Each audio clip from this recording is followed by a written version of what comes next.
You're listening to the Turn Autism Around podcast, episode number 124. I'm your host, Dr. Mary Barbera, and today I have a fellow BCBA and a friend of mine named Amy McFarland. Amy is the mom to Lucas, who is 24 years of age. He was diagnosed with autism at the age of 3, and she also has a daughter who's 22. After researching autism treatment options, Amy implemented an intensive home-based ABA program for her son, Lucas, and then she went on to become a BCBA. Sounds very familiar, doesn't it? Well, that's the whole point of this episode. We are talking all about our very similar journeys and how we kind of met each other and how the outcomes of our two sons are pretty different, even though we did very similar things.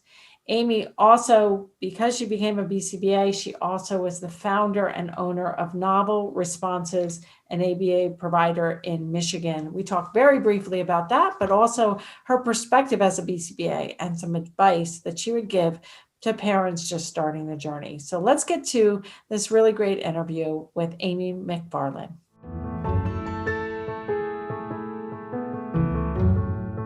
So Amy, it's so great to see you and to have you on the podcast. I'm excited.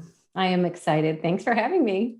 Yeah, we met a long time ago, first on the phone and then in person. So before we talk about the similarities and differences in our journey, and both of our sons are named Lucas, so that's the main similarity. But there's a whole lot more similarities that we're going to talk about. But let's talk about your fall into the autism world. When did you get concerned about Lucas, and what were his signs and that sort of thing? Well, around the age of 2, just didn't really pay attention to the things around him, his surroundings. And he developed a lot of stereotypical behavior. We didn't know that that's what it was at the time, but, pushing buttons over and over. And I didn't, he's my firstborn, so I didn't really pay much attention to it. We had, when he was 2, a family member, my husband's brother, had brought something up and said the A word. And we were like, oh, that's ridiculous. That's not it. And of course, then I took that to my doctor, and the doctor had said, can he follow directions? And I said, sure, he can. Cause he could follow directions, go to the back door, go to the front door. So I said, oh, good. Whew. we're good. But then at age 3 years, around 3 months, his caregiver, when I was at work, was, his, not a nanny, but just, he was in a daycare in a home with other children. And she pulled me aside and she said, he's hiding behind furniture when all the kids are getting together. And it's just nothing, it's not feeling right. And she actually also showed me some tongue tracks around her walls and said, he's licking walls. And I said, oh my God. So that kind of freaked me out. I felt that she, being that she was with a lot of kids, had a good understanding, and it started to bring me along. And actually around that time too, my husband said, I've been around kids a lot, and Lucas, there's just something not right. And I just didn't want to hear it. But long story short, we did take him to a behavioral pediatrician. And he was diagnosed at the time. It was PDD-NOS. He was 3 years, 3 months. And of course, then I just dove right into, I think I felt sad initially for a day. I cried in bed, and then I was like, okay, let's get to work. And I researched everything, and that's how I fell into autism, and then moved into ABA as well, after really doing some big time studying and some help with from friends. So this was 1999. Mm-hmm. And your Lucas is born in August of 96. Yes. And my Lucas is born in July of 96. And then we both read the book, Let Me Hear Your Voice. Mm-hmm. Yes. And we both joined the Me List, which back then was like a Yahoo group. Mm-hmm. It was before Facebook, before Google searches. I mean, the internet, I was just had my first AOL account. I'm sure you did too. And we started conversing on the me list. Yes. I remember actually it was pretty soon after. So Lucas was diagnosed at the day before he was 3. So that was July. So your Lucas was only diagnosed in the fall. So I remember one of your first posts was, my son has a diagnosis of PDD-NOS, and I'm trying to decide if I should do ABA or if I should stick with just like 1 hour speech, 1 hour OT, teacher time. Right. And I remember responding and saying, call me, give you my number. And I'm like, yes, you have to do ABA. And I remember talking to you on the phone, and you're one of the very few people early on that actually called me or I talked to. I guess there were a few, but and I remember sitting in my old house in my living room and talking to you and realizing that we had a lot of similarities. Both named Lucas, both born the same summer, both motivated, reading, trying to figure it out. And by that point, Lucas had started his ABA program. Okay. So is there anything in because my memory's not 100%. Right. But anything that you remember that I don't about that time? Well, I think what I was following were the educational recommendations of cross-categorical school, put him in the preschool setting, and then 1 hour of this, 1 hour that. And you just said, no, that cross-categorical stuff. No. You have to look at ABA. It's an eclectic approach. Right. And exactly. Very few school settings and the preschool settings around the country and around the world have any kind of behavioral focus. Right. So now it's different in some situations. I can't say that it's a whole lot different in my experience. Yeah. But back then it was like you are choosing between an intensive ABA program, which was and still is the most evidence-based treatment for children with autism, versus an eclectic, in my county, it was, maybe 6 hours a day, but how much one-to-one time? Not a lot. How much this, how much time is spent free play, arrival time, circle time, snack time, and that pretty much eats up a child's day. And my whole goal, and I know your whole goal now as a professional, is to help people get more intensity than that. Yes, the intensity is critical. Yeah, absolutely. So at what point, so then you did do ABA, and what, and it really back then really varied in terms of state to state, county to county, in terms of what was available, how much it was going to cost. Luckily in Pennsylvania, somebody years prior had found a little loophole. And so kids like my Lucas were put on medical assistance as a secondary insurance, which covered ABA at the time. So we were in a really fortunate, different situation, but you had to actually lay out a lot of money for ABA. Oh, we did. Yeah. We were in the state of Indiana at the time, and there was no funding for any ABA. There was no funding for his particular diagnosis for speech or OT either. So everything had to be funded by us. At the time I was reading, they were stating that it was going to cost $40,000 to $50,000 per year. At the time, that's huge, and that's what people thought. Later we found it's not necessarily that expensive. It's the quality and the intensity. But my husband, bless his heart, if he's going to listen to this, who finds it hard to part with the money. When I brought it to him, I said, we have to do this. This is evidence-based treatment. It's going to be very expensive, but it's the best hope we have to get Lucas where he needs to be. And he said, whatever you need, we will do it. You tell me what we need to do. we will sell everything and we will get him everything he needs. So it was in the year 2000, I think it was June. That was the soonest we could get a program going. And that was through the New Jersey Institute of Early Intervention, the LOVA site. Oh, And okay. yep. And Wow. we So started they that. flew out. Actually, there was a husband-wife couple in Indianapolis. They didn't have BCBAs at the time, or it wasn't prevalent.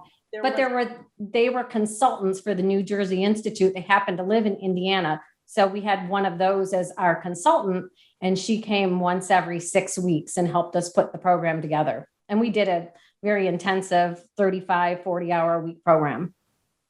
Well, there's another similarity because we use the New Jersey Institute too. Oh, okay.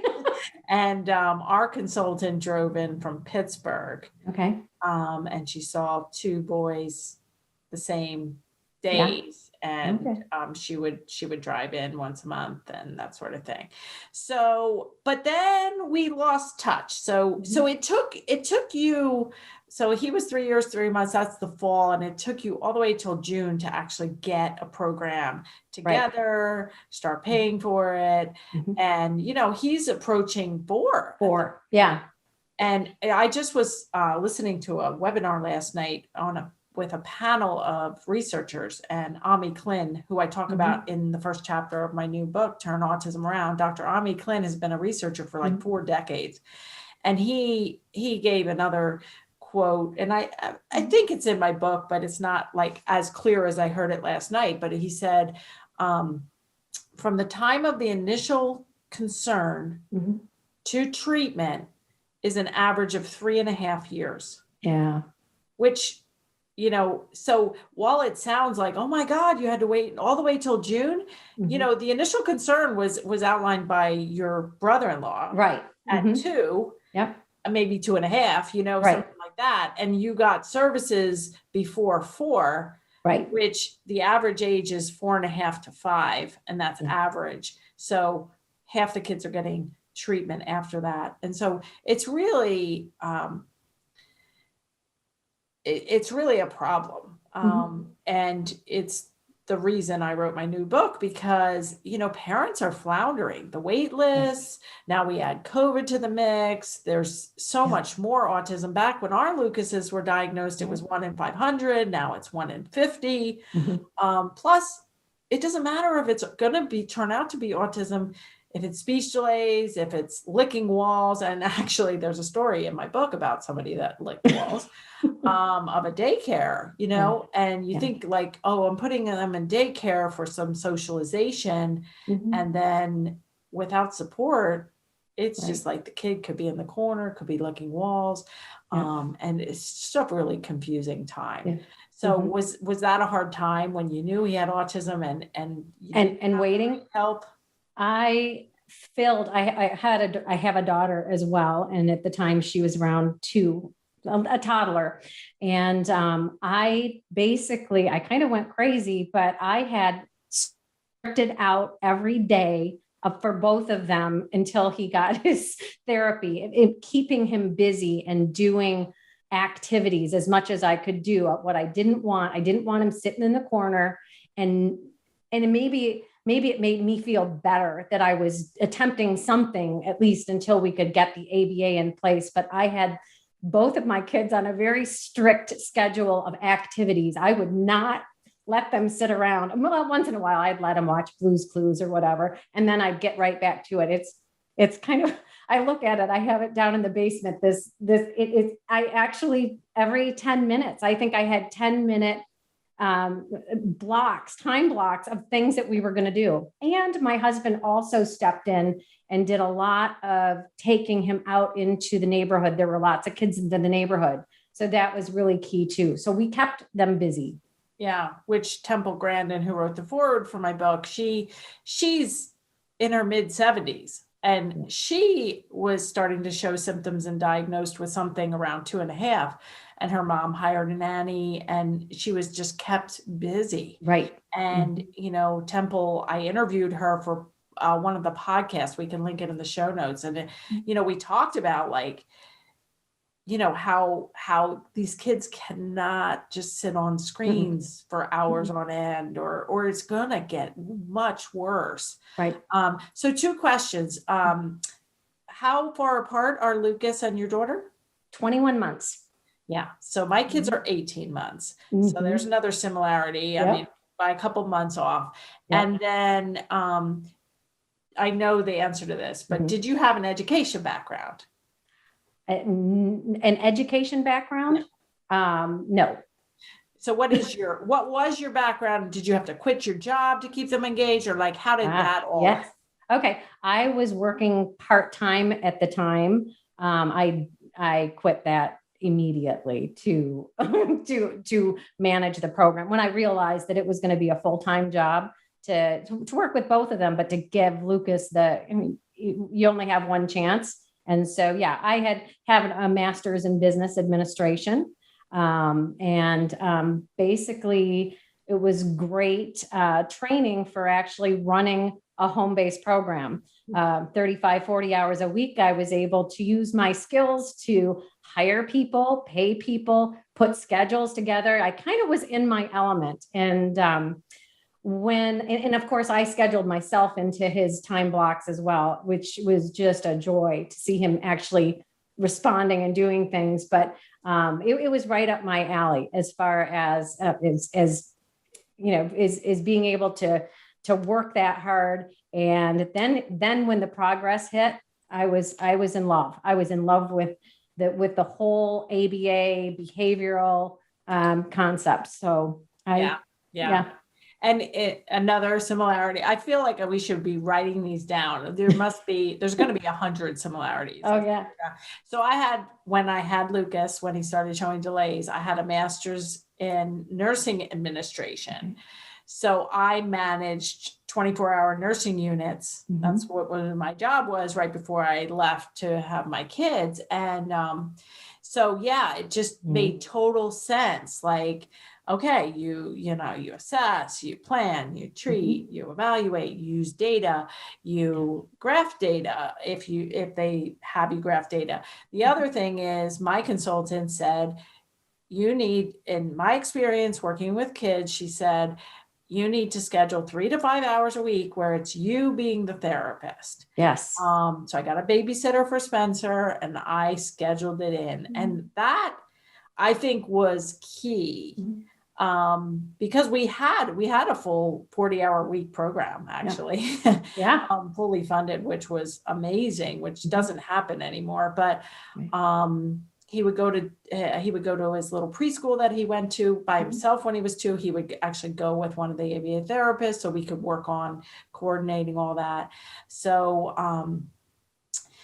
I felt like you did, where it was like, oh my God, this is amazing. And then what was really frightening was that the consultant would leave. We'd pay her, I don't know how many hundreds or thousands of dollars, for whatever she was here for. And then, and that was out of pocket because, the funding didn't cover that. So,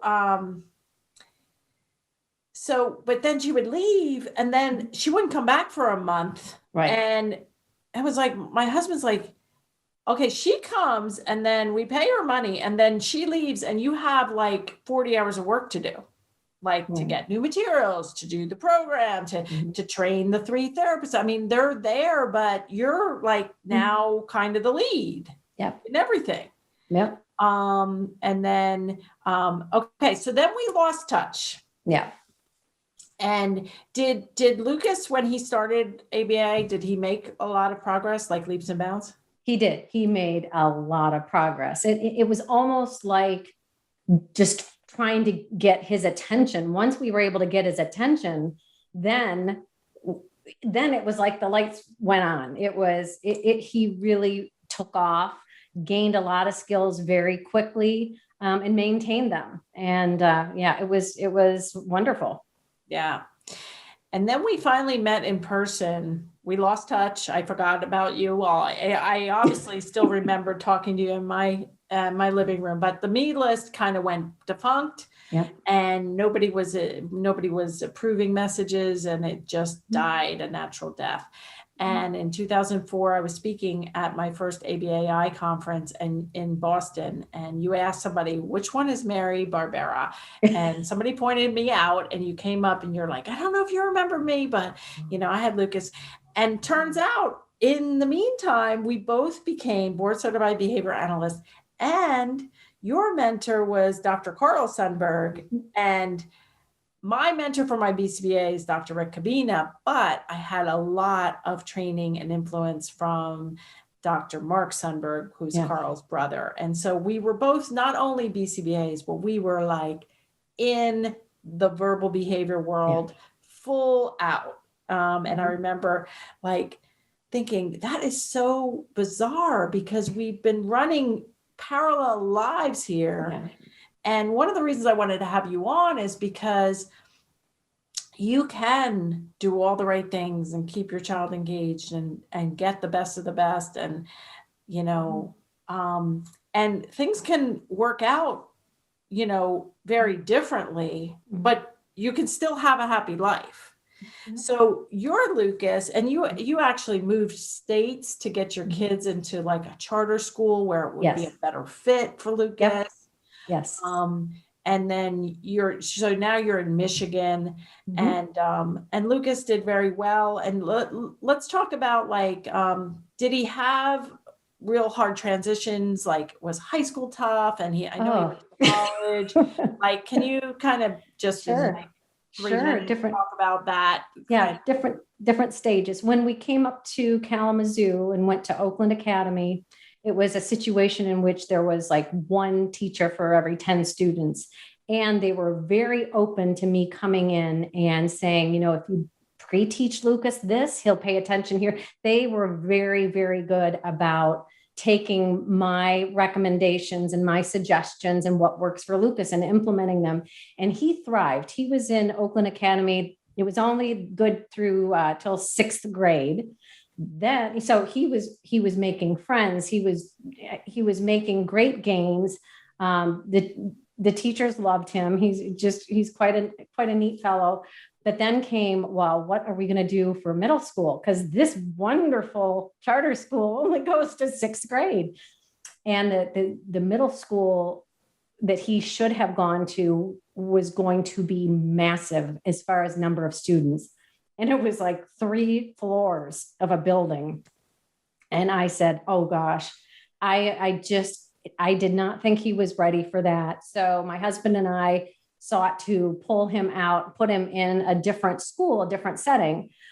We kind of had to fight for that. They didn't want us to leave and go into a different district within the same county, like you were cannibalizing. But we fought, as we always fought, for Lucas. And we actually got him into a middle school in a school district just south of here with a very small number of students, a Schoolcraft. And I just remember looking in the middle school, and they had like three hallways, one straight, one down here. And I was like, yes, he can do, I think he can do that. So because I just didn't think that a large number of kids at that time was going to work. And then I also looked beyond to the high school, and there was 600 or 800. And I'm like, no. So anyway, he transitioned to middle school, and he made a lot of friends, did very well. We ran into, and we can talk about this later, some bullying types of things that we had to deal with. But we were in a really supportive school district with supportive teachers and in resource rooms and all. But he was really on his own in classrooms with a resource room in middle school and throughout high school. So he was in the population with everybody else. And it was a small, welcoming faculty and all the staff. And he did really well. And he ended up graduating from Schoolcraft High School with a regular diploma. So, I mean, and you can ask me questions about specific types of situations, but I mean, the transitions were hard, but we would put, and I always say this to people, I say, you just have to put supports in when you need it and just pull them out when you don't. Somebody asked me once recently about, they had done an ABA program for their kid. And then, and then they put him in school, and then he fell apart, and she felt like, oh my gosh, it must be stepping backwards to go back into ABA. I said, don't look at it like that. Look at it like you have to just always evaluate where they are, what supports need to put in at that time, and then when can you pull them out, if ever, and and that's kind of my whole philosophy, even now, which is always evaluating what skills you have, what skill deficits, and put in supports when needed. There's nothing wrong with that. And that was key throughout his high school, and he did very well. And we were thrilled that we made that decision to pull him out of the massive school district and go where it was smaller and more manageable. Yeah. Yeah. And I think you bring up a good point. Like, a lot of people have the misconception that ABA is like only in an ABA school, or only in a verbal behavior classroom, or only in a very strict homebound ABA program. But, kids like your Lucas actually need to be in inclusive environments and need to, and so it sounds like the charter school, which really allowed you to go in my Lucas's situation, we had to fight to get a behavior analyst to oversee his program within public school. Yeah. Because if he just goes from year to year with new teachers and new staff, and without anybody passing the baton or knowing how to teach him his behavior plan, knowing how to run his program, he would fall apart. So, right. Everybody needs an individualized program based on strengths and needs. And like in my book, I have a 1-page assessment, and then the 1-page plan that comes after the 1-page assessment is strengths on this column, needs on this column. You get all that information from the 1-page assessment. Nice. And then you come up with a plan. So programming for my Lucas along the way and programming for your Lucas were completely different. Right. And I think, and sometimes it's harder in your situation where the kid really does need inclusive environments. And then you get like, he looks too good for us to be really doing anything. Mom, you're just being a nervous wreck. You're hovering, you're helicoptering. Like, did you get that? I don't think so. I really didn't have that. I had good relationships with everybody, and as long as they let me come in when I felt like I needed to, we were all good. And so, the choices we made with regards to his school were really good in that way, that they let me come in. And I'm kind of a hands-off, believe it or not, hands-off is kind of my philosophy, except when it came to Lucas.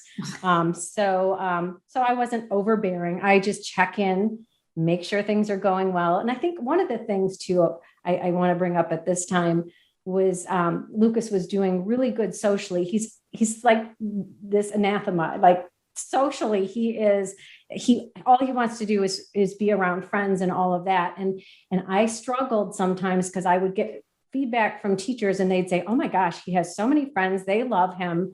And I would be like, really? I didn't know, because he can be goofy. He can be immature.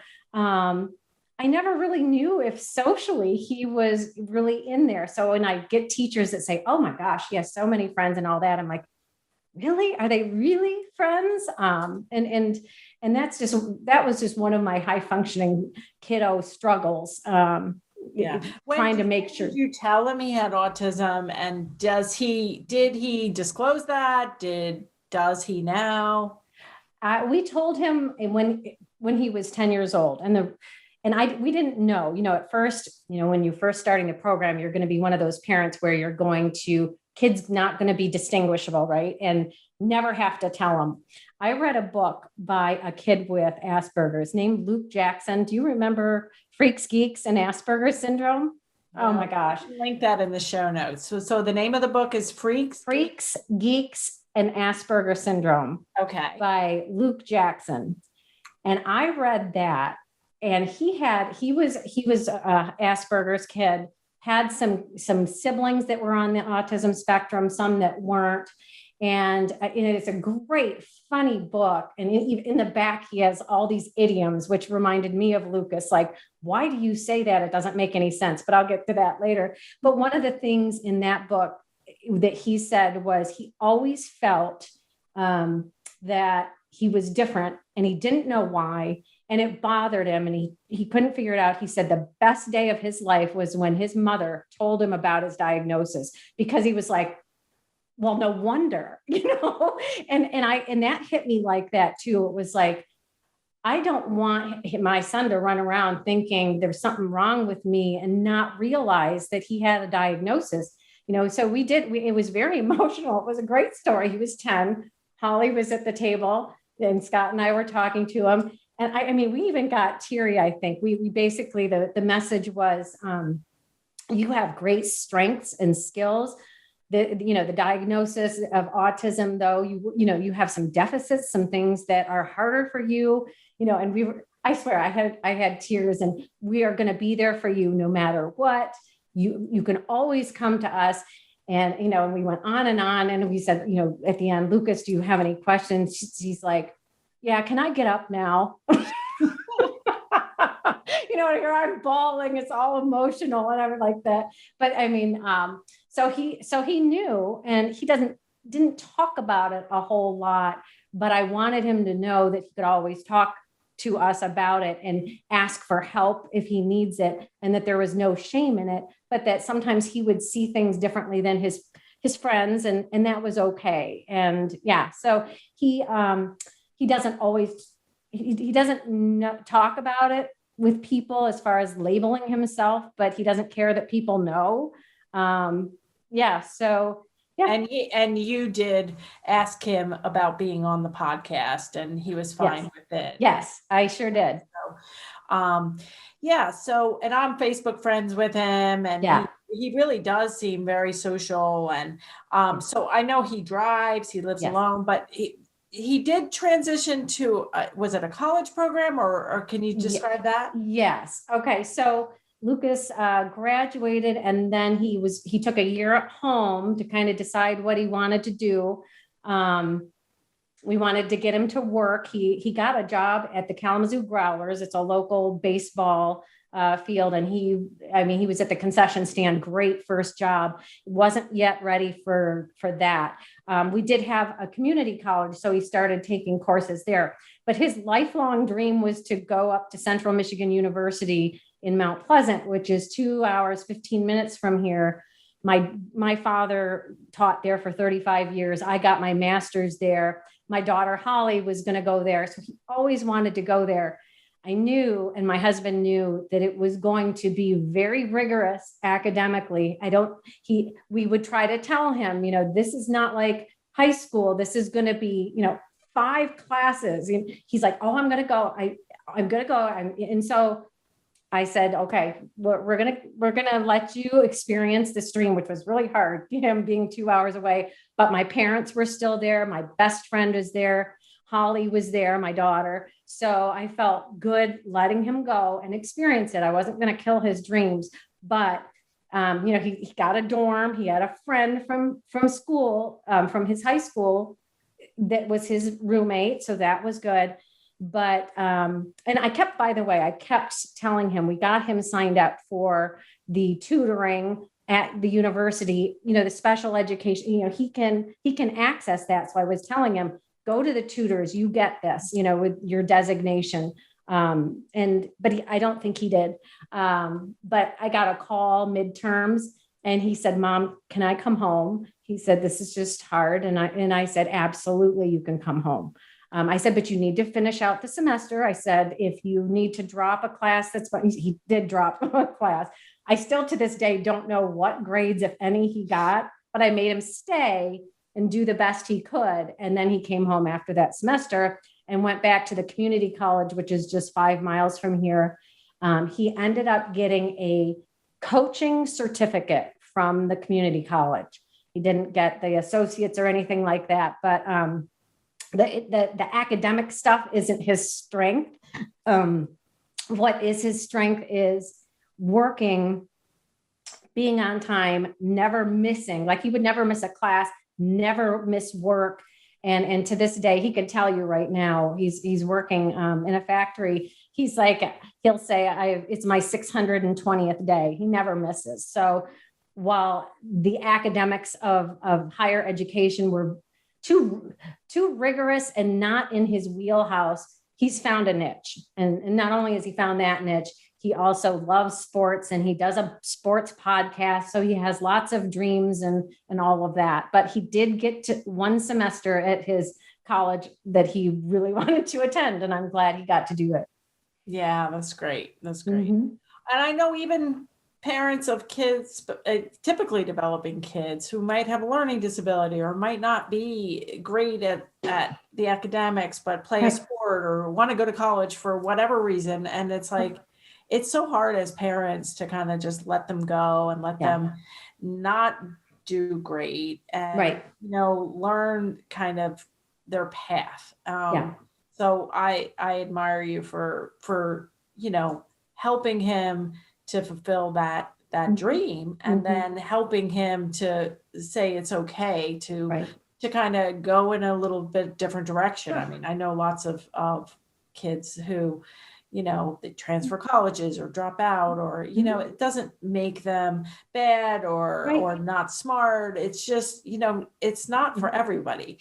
And I know I did a podcast interview and I think you listened to it with Kelly and Susie Carpenter, which we can link in the show notes. And she was in a similar situation, like the 4-year college or even the 2-year college just isn't her thing. So she's got more into photography and she's working at another place and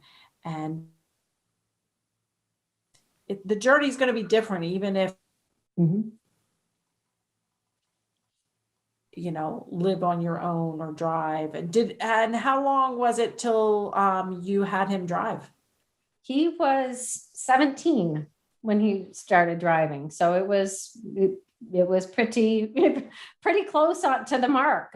That's scary, but both he and my daughter failed the test twice, I think, and then finally got it. But so that's obviously key. He travels around town, but he also travels up to Mount Pleasant, which is 2.5 hours away, travels to Michigan State because he has friends all over the place.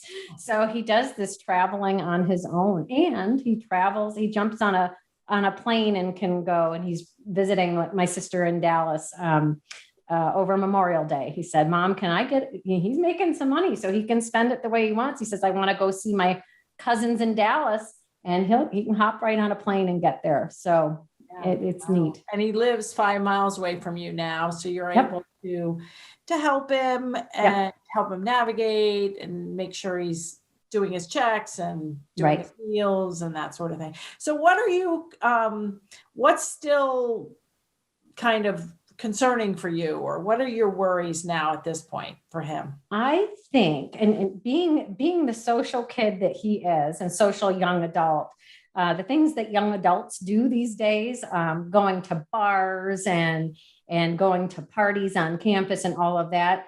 When his friends are there, he's there as well. So like any other parent, I have nerves when it comes to drinking and drugs and all of that. And we're very open about being safe. And if you are drinking, to get an Uber. He knows how to use the Uber, so that's good. But those types of things are always in my mind, knowing that he's out and running around. One thing, and he knows it, is that I'm a Snapchat friend. I'm a Snapchat friend with him.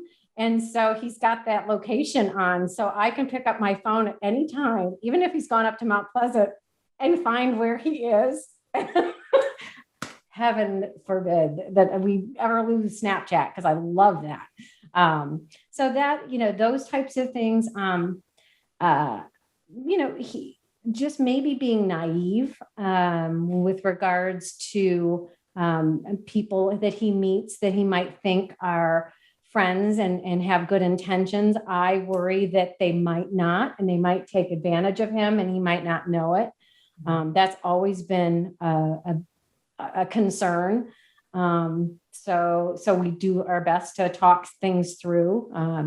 One of the things he laments these days is he wants to have people come over to his mobile home, and he's had people come over. He actually has a guest list. He likes people to write in, but he'll say, he'll be kind of upset on a weekend. He'll go, no one came, no one's coming over. And I said, people have lives. They can't just come over and watch football and party all the time. So he's kind of got to get used to that too, kind of change gears as far as school and friends and not being social every minute of the day. Yeah. Yeah. Believe it. So looking back over the past 2 decades, any advice that you would give yourself early on? That I would have given myself early on. Or you would give to others that are, seeing signs. Their brother-in-law just brought it up. They're, absolutely. Any. Well, the one thing I tell Lucas all the time, he kind of still has anxiety that's kind of hanging out there. And it's something that I live by is if you have a plan and work a plan, you'll feel better. The anxiety will go away. So my advice to someone who's starting to see these things, don't turn around and pretend it doesn't exist.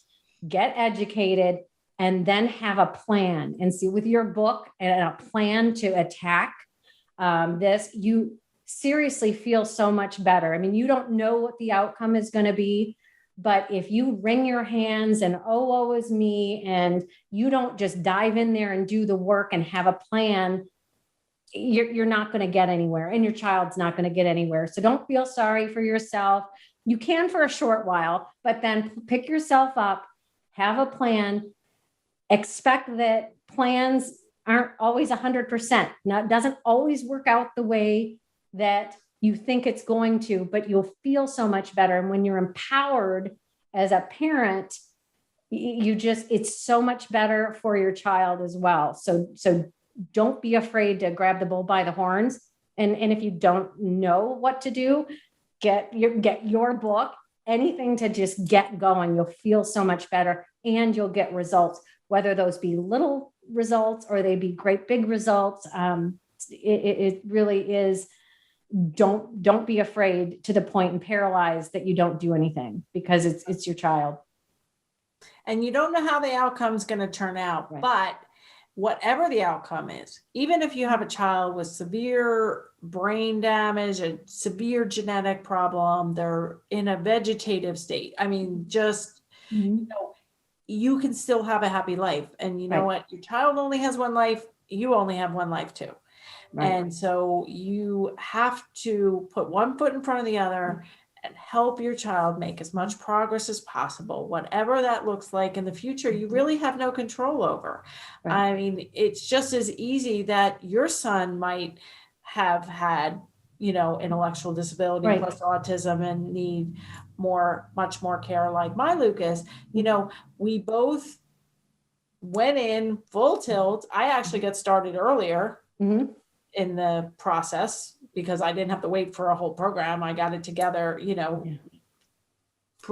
quicker. So you would think like, and it's really hard to tell how kids are going to do early on. Like I remember the consultant who used to come to my house, and she'd go over to the boy, a mile away's house. And I got to know that mom through the Autism Society. And if you were going to take a look at my Lucas and this little boy down the street, at 3, because they both started at 3, 4, you would have 9 people out of 10 would have bet on my Lucas to do the best, because the other child was not talking. He had severe feeding problems. He just looked worse. My Lucas went to typical preschool at 2. And so you would have bet on my Lucas to do, to be higher in terms of functioning. And this boy down the street drives, went to college, to some kind of, junior college at least. And so the other piece of advice, not to really jump in on your advice, which is awesome, but don't rest on your laurels thinking, oh, they're just so high functioning that I don't really need that. Because even if your child can go alone to school and can learn to drive, the ball game's not called. Like, it is still a lot of work, right? Yep. Yes. Yeah. You putting in supports, like I had said, where and when you need them, and pulling them out when you don't, and getting them as independent as possible. And obviously as happy as they can be. Yeah. And so you've already covered safety. So my three things are as safe as possible, as independent as possible, and as happy as possible. And that's what we want for all, both your daughter and your son, both my boys, everybody out there. That's my mission. It's not about becoming indistinguishable. Like, it's not, it's just helping each child reach his or her fullest potential. And it takes a lot of work, even if you have a fully conversational child. So you went on to become a BCBA, and we do need to wrap up. And you do run a company or own a company. You created it called what's Novel.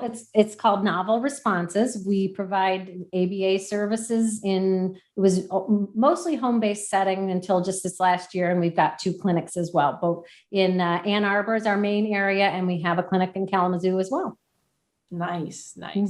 So they can go to, what's your website? Novelresponses.com. Okay. So before I let you go, part of my podcast goals are for parents and professionals to be less stressed and lead happier lives. So do you have any self-care strategies that you would recommend? Oh, interesting. Self-care. I don't think of it in those terms. Stress reducers. I mean, before we hit record, you were talking about how you love to travel. Plans, like that kind of thing. It doesn't have to be daily meditation. Oh, good. Well, yes. I mean, obviously, find something you love to do and figure out a way to do it regularly. Put aside some work at times where you feel like you need a break, and go take that break. My husband and I love to travel. It's different without the kids, but we still love it and we still do it. And we have fun together, and I've got family around, and I try to spend as much time with family too. So, I mean, put the work down. I mean, we do want you to go, but at some point you have to give time to yourself and make sure that you're doing things that make you happy. Yeah. Well, I think that's great. I enjoyed talking to you today so much. I know we have actually become, good friends. We meet at conferences, and we haven't seen each other for a few years in person, and COVID hasn't helped the situation, but I look forward to, in the next year or two, resuming our in-person meetups. And also maybe in the future, we'll have Lucas on with you, or Lucas on by himself. I have had several people on in addition to Kelly Carpenter with autism. I've also had Carrie McGraw and a few others. So we can link those in the show notes too, or you can always, listeners out there, you can always search Mary autism, adults, or potty training, or driving. I mean, I haven't done anything specifically on driving, but if you search those keywords, it'll come up and you'll find whatever you need to find, because I have video blogs and podcasts for years now. And of course, get a hold of my book. You actually don't even have to purchase the book to learn more. You can just go to turnautismaround.com. Check the book resources, go down, give me your email address, and we will send you a PDF. So you'll get to read the first chapter, listen to the second chapter, and have all those forms, the assessment, the planning form. You'll be able to take action today. So turnautismaround.com. Thank you so much, Amy, for being here. It's been wonderful to get to know you over the past 2 decades. And I think our listeners are going to love getting to know our similar journeys better.